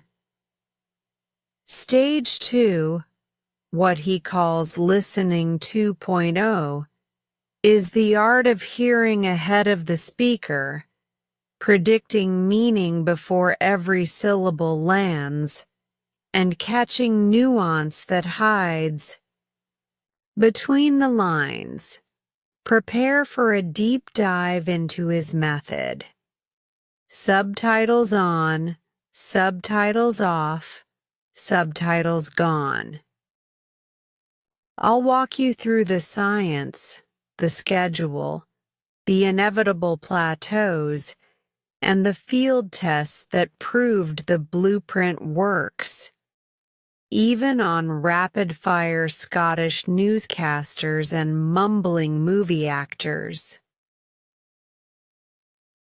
The Monday Challenge. It began on a frosty Monday in January. Grant strode into class brandishing a thumb drive like a talisman. "Inside this stick," he proclaimed, "is a 3-minute scene from Sherlock, BBC version, Benedict Cumberbatch in full speed talk mode. By Friday you will understand. Every word without subtitles. I don't care how you get there. Just do it." Eyes widened, half in excitement, half in fear. If you've heard Cumberbatch riff deductions at 180 WPM, you know why. Introducing the listening pyramid. Grant sketched a pyramid of 3 tiers on the board. Accuracy, understanding what was said, literal words, meaning, grasping why it was said, intent, tone. Prediction, anticipating what's next, contextual guessing. Most students, he explained, stall at Tier 1. Our blueprint pushes you to Tier 3, where your brain starts filling in blanks before the ear finishes. Receiving the sound. That's native-like listening. Step 1. Subtitles. Objective. Build a mental map of the content. Process. Watch the clip with subtitles in your target language, English, twice only. Pause to look up fewer than 10 new words. Choose those critical to plot or tone. Note each speaker's voice signature, pitch, speed, accent quirks, favorite filler phrases. Grant's reasoning. You establish a scaffold so your brain stops panicking about storyline and devotes bandwidth to phonetic detail later. My experience. I watched Sherlock deduce a stranger's job. From a phone scratch and scribbled 4 key items: moisturizer, sandpaper handshake, army doctor, lip reading. Already the clip felt less intimidating. Step 2. Subtitles off. Objective. Train bottom-up decoding. Ears plus brain. No reading crutch. Process.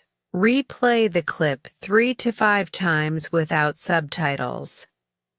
After each run, jot every phrase you did catch, not what you missed. Compare notes to the script. Celebrate additions. Ignore gaps for now. This rewires attention toward success, not deficiency. Grant calls it the 10% rule. If you caught 10% on round 1, aim for 20% by round 3, and so on. My log. Attempt 1, 14%. Attempt 3, 37%. Attempt 5, 64%. Progress felt like a video game XP bar filling up. Addictive. Step 3. Subtitles gone.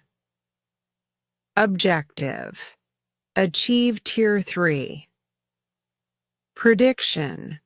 Process. Close your eyes. Yes. Eyes shut. Play the clip audio only. After every sentence, hit pause and predict the next. Line aloud. Let the clip continue. Compare reality versus guess. Repeat until your predictions cluster near 70% accuracy. Why prediction? Neuroscience shows the auditory cortex fires milliseconds before the sound hits when it can forecast the pattern, freeing up bandwidth for nuance, intonation, sarcasm, subtext. First blind run. My predictions were comedic. I guessed he's clearly a banker when Sherlock actually said he's clearly left-handed. By the fourth blind run, I could foresee references to mobile charger and Afghanistan or Iraq. Tier 3 unlocked. The 30-minute listening workout. Grant repackaged the 3 steps into a 30-minute daily circuit. Segment minutes activity. Warm-up 5 review. Yesterday's gone clip once, eyes closed. Phase A10 new material. Subtitles on X2. Phase B10 subtitles. Off X3. Success note after each. Phase C5 subtitles. Gone. Blind prediction drill. Rotate content every 2 days to keep novelty high, but allow consolidation. Plateau strategies. By week 2, many of us plateaued around 70% raw comprehension. Grant offered 2 hacks. Speed toggle. Play the clip at 80% speed for 1 pass, then 110% speed. Returning to 100% feels easier, like removing training weights. Phoneme shadow cycling. Pick one tricky phoneme, e.g., the weak form T in water. Replay sentences containing it. Whisper shadow immediately, then full voice shadow. This trains micro muscles and improves recognition. I used both on a Glasgow news interview. After 3 days, the once indecipherable phrase, "Nay bother, cheers pal," jumped out as clear as, "No problem, thanks friend." Field test.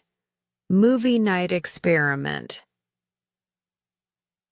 To prove our gains, Grant hosted movie night train spotting, famous for thick Scottish accents, projected with no subtitles.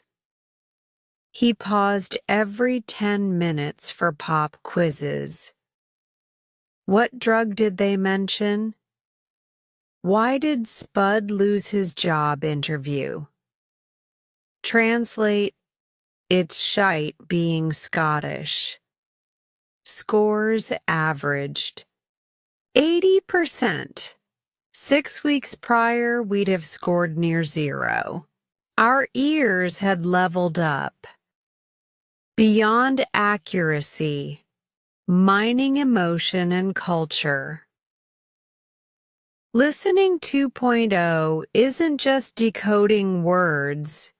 Grant pushed us to sense emotion crates hiding in prosody, rising final pitch, question or friendliness, sudden vowel elongation, emphasis or disbelief, whispered consonants, secrecy or tenderness.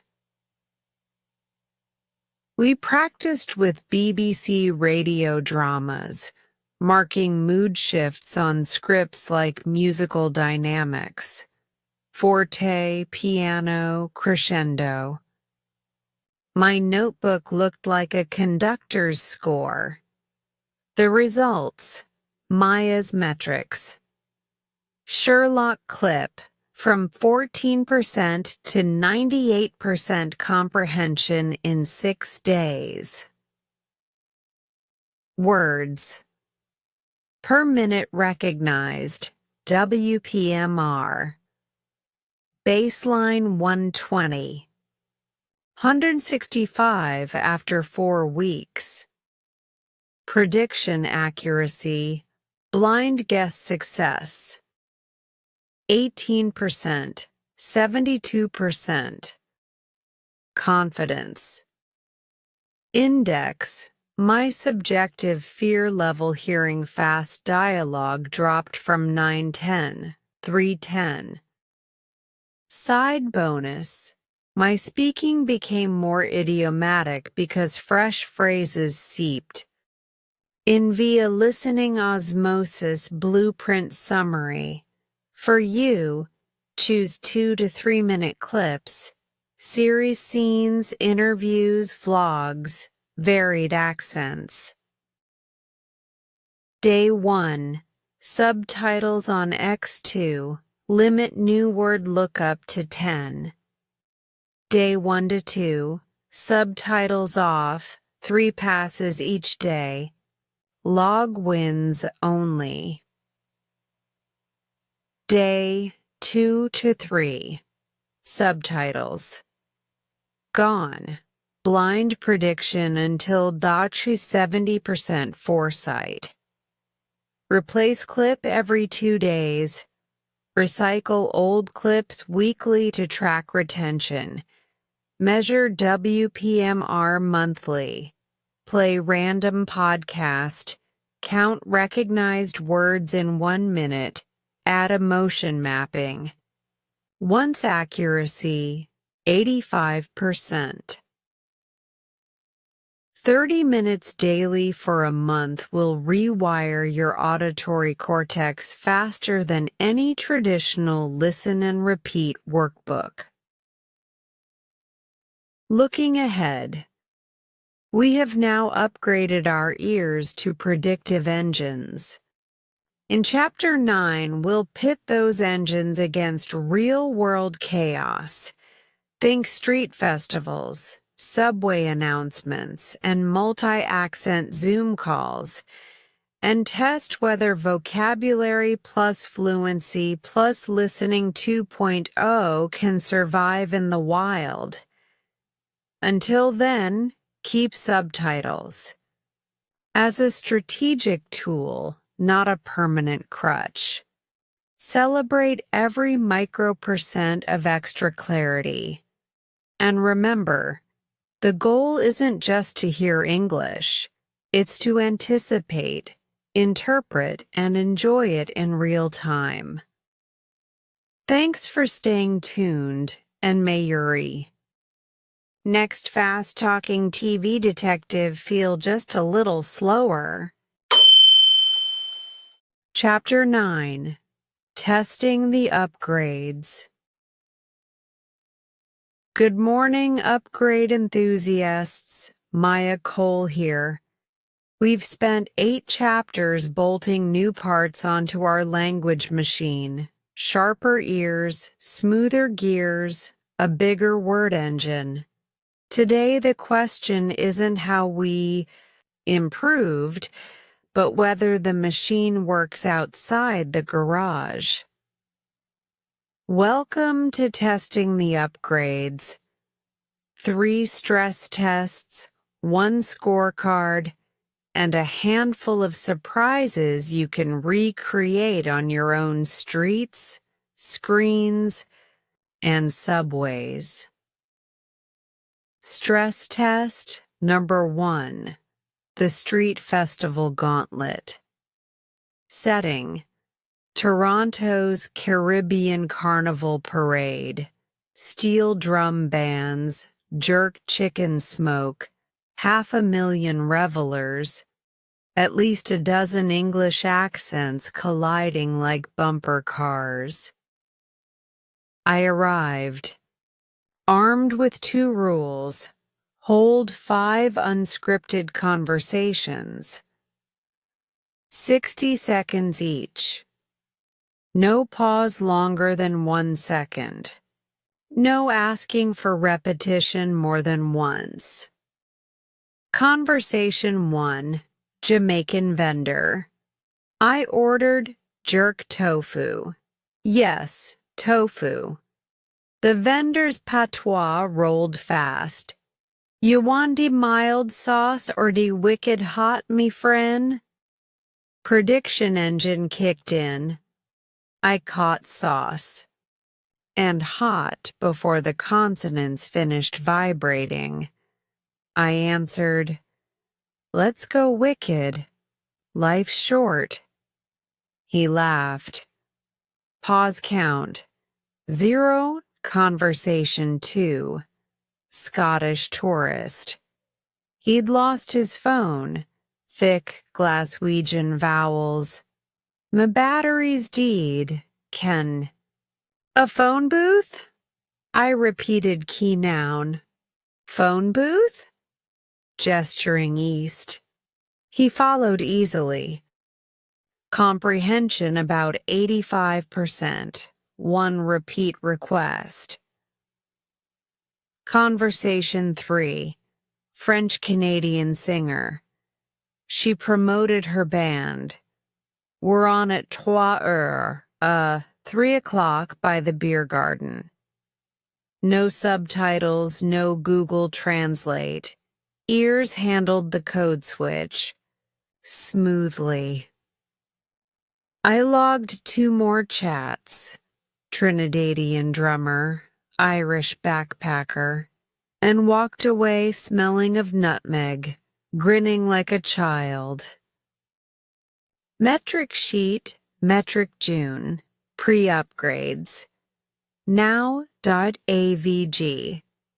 Pauses per minute, 7 to repeat request ratio 1, 30 sec 1, 3 min accents understood. 70% 26 stress test number 2. The subway meltdown. Friday 8:17 a.m. Line 1 stalled between College and Dundas. Over the intercom, a conductor with a Northern Irish lilt announced, "Due to an ill passenger at Queen's, trains'll hold here a couple minutes. If you need street level, proceeds to stairwell B."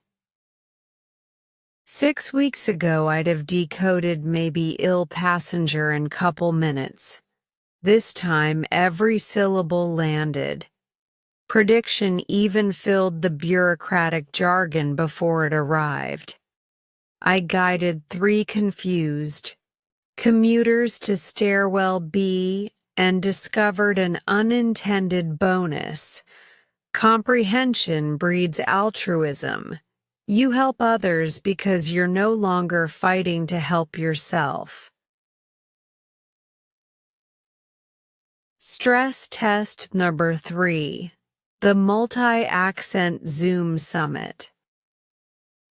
Our bookshop joined a cross-country indie retail panel. Participants from Lagos, Wellington, and Montreal.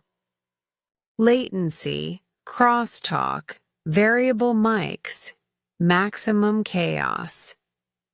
My tactics, chunk parachutes, jumped in with, let me build on that, buying milliseconds to process. Visual anchoring, looked at speaker's lips even through pixelation. Prediction remained. Engaged. Instant summarizing. After each speaker, I paraphrased in one sentence, proved attention and checked accuracy. Results: 0 misdirectives, 2 compliments on my clarity under pressure, and a follow-up invite to co-host next. Month. Score. Debrief with Professor Grant. Grant reviewed my logs like a flight instructor post-solo. Notice, he said, you didn't deploy fancy idioms. Upgrades functioned because gears meshed. Vocabulary at control level, 3,000 words. Pause. Count near 0, prediction engine humming. That trinity, words, flow, foresight, is the passport to any accent, any medium. He drew a Venn diagram, words, 3K, fluency, 2 pauses, min prediction, 70% guess accuracy, intersection labeled operational proficiency. You're standing there now. Maintain it. Your real-world mission kit. Want to replicate my gauntlet? Here's a blueprint you can start tomorrow. Pick one public arena each week. Market, festival, sports bar. Set micro goals. Conversations X time. Repeat requests. 1. Log metrics immediately. Pauses. Unknown words. Accents. Analyze nightly. Add stubborn gaps to your listening clip list. Level up monthly. Join a virtual panel with mixed accents. Volunteer to summarize.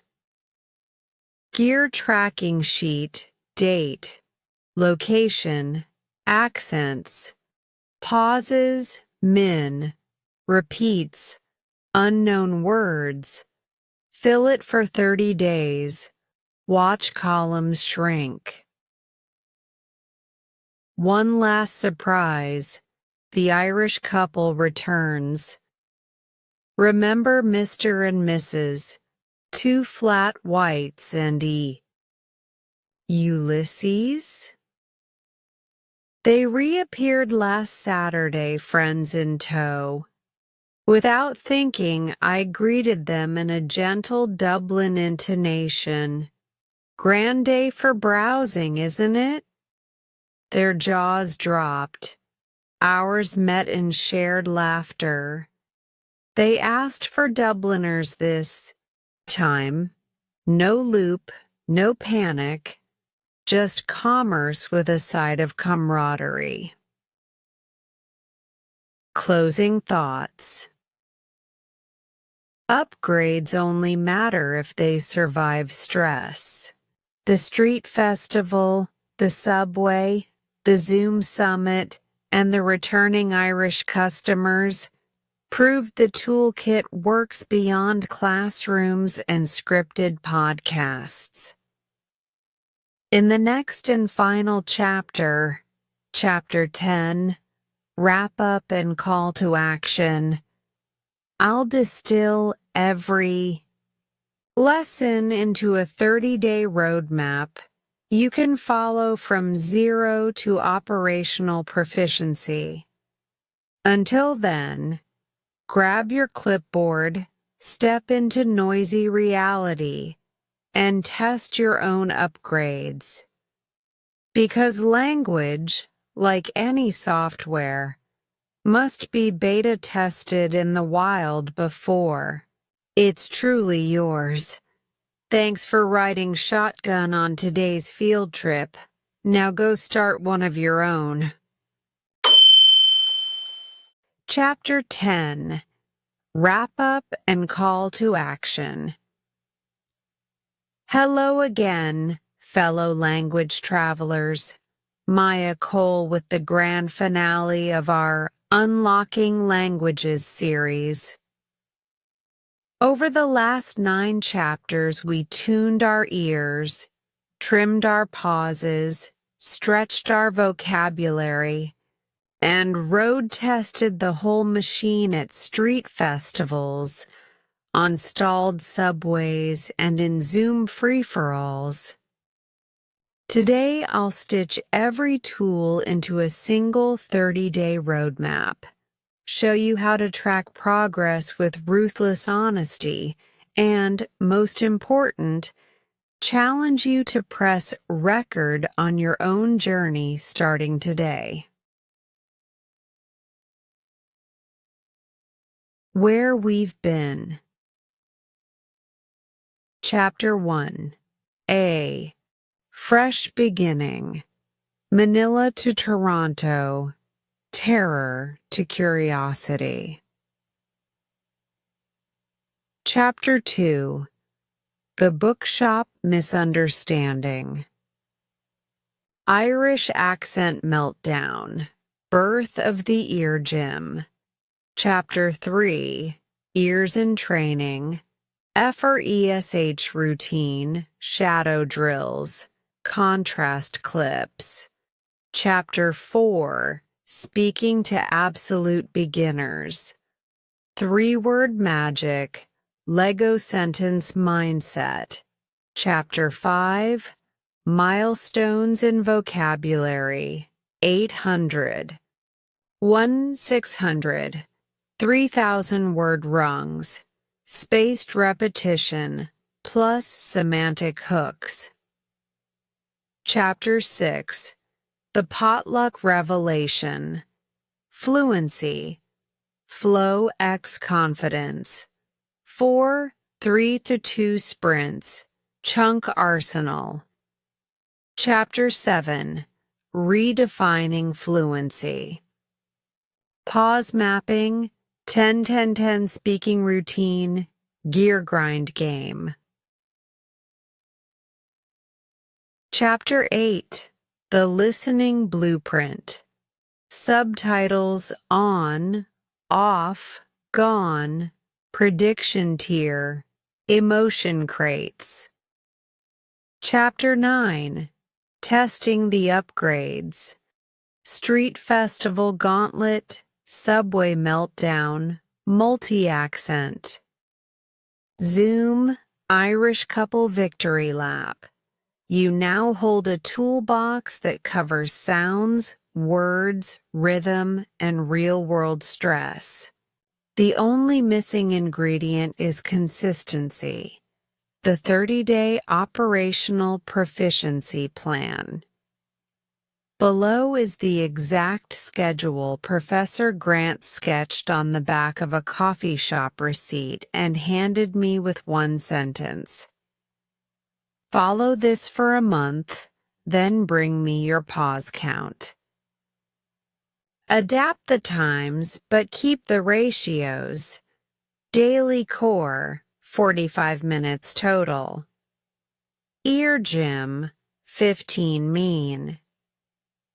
Mine new clip. Subtitles on. X 2.5 mean subtitles off. Success notes. Mine subtitles gone.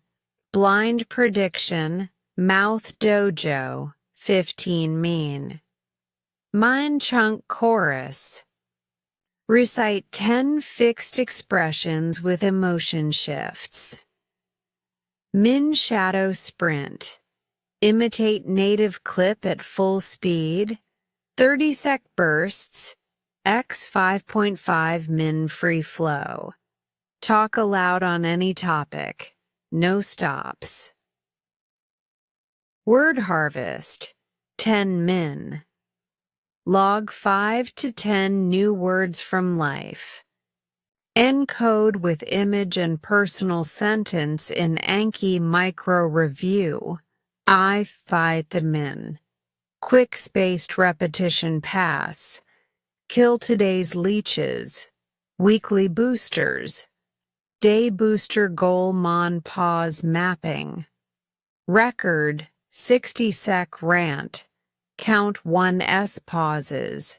Chart 2 elastic language compress and expand. 5 sentences. 12, 6, 4 words. Wed gear grind. Trio 10 min no pause convo. Partners shout. Gear. Thu field test. Light 2. Stranger chats. 60s each. Log unknown words. Fry listening. Marathon 30. Min film or reality show. No subs. Sat vocabulary. Audit 5 min grant gauge. Update ladder rung. Sun reflection and fun journal wins. Karaoke, game streaming, or improv. Total weekly commitment. 6 hours. Less than 1 Netflix season. Metrics that matter. Pauses per minute. Target, talkers 2 by day, 30. Words per pause ratio. Aim to double baseline. View PM recognized, listening. Measure with a random podcast. Shoot for plus or 25%. Vocabulary size. Wawa 150-200 solid words. Month. Prediction accuracy. 70% next line guesses in blind clip drills. Anxiety scale. Self-rate. 1 to 10 each week. Downward trend, hard, true progress. Print the table, stick it above your desk, and mark daily. Data feelings. Common roadblocks and fixes plateau at 70% comprehension. Drop clip speed to 80%, then jump to 110%. Return to 100%. Boredom with drills, swap content genre, news, stand-up comedy. Vocabulary overload, cap daily harvest at 10. Depth beats bulk. Voice fatigue, whisper shadow or lip sync on low energy days, but do not skip. Fear of strangers. Start online, language exchange apps, before street missions. Remember, momentum, not perfection, wins. Your 24-hour launch. Checklist. Choose a 3-minute clip you love. Download transcript. Create or dust off an SRS deck. Anki, Quizlet. List 20 high-frequency chunks. Google Phrasebook CEFR B1. Print the metric table. Schedule tomorrow's 45-minute core block. Same. Hour every day. Set an alarm titled Gear Up. Final charge. If you've followed me from Chapter 1's jet-lagged arrival in Toronto to today's calibrated control zone, you know the secret. Language mastery isn't talent. It's tuned habits plus time. Small, focused repetitions beat heroic all-nighters. Misunderstandings aren't failures. They're diagnostic X-rays showing what to train next. Fluency isn't fast speech. It's fearless flow. Listening isn't passive. It's prediction in motion. So here is my call to action. For the next 30 days, be the scientist of your own speech. Treat every cafe cue, podcast, or elevator chat as an experiment. Log numbers. Celebrate micro wins. Post your pause count. Graph on social media if public accountability helps. And when the Irish couple, or their equivalent, returns to your world, greet them in their accent and watch connection bloom. I'll be running the plan right alongside you, still chasing that ever-moving target called better. Tag me, message me, challenge me. Learning loves company. Thank you for lending me your ears, your curiosity, and your courage across 10 chapters.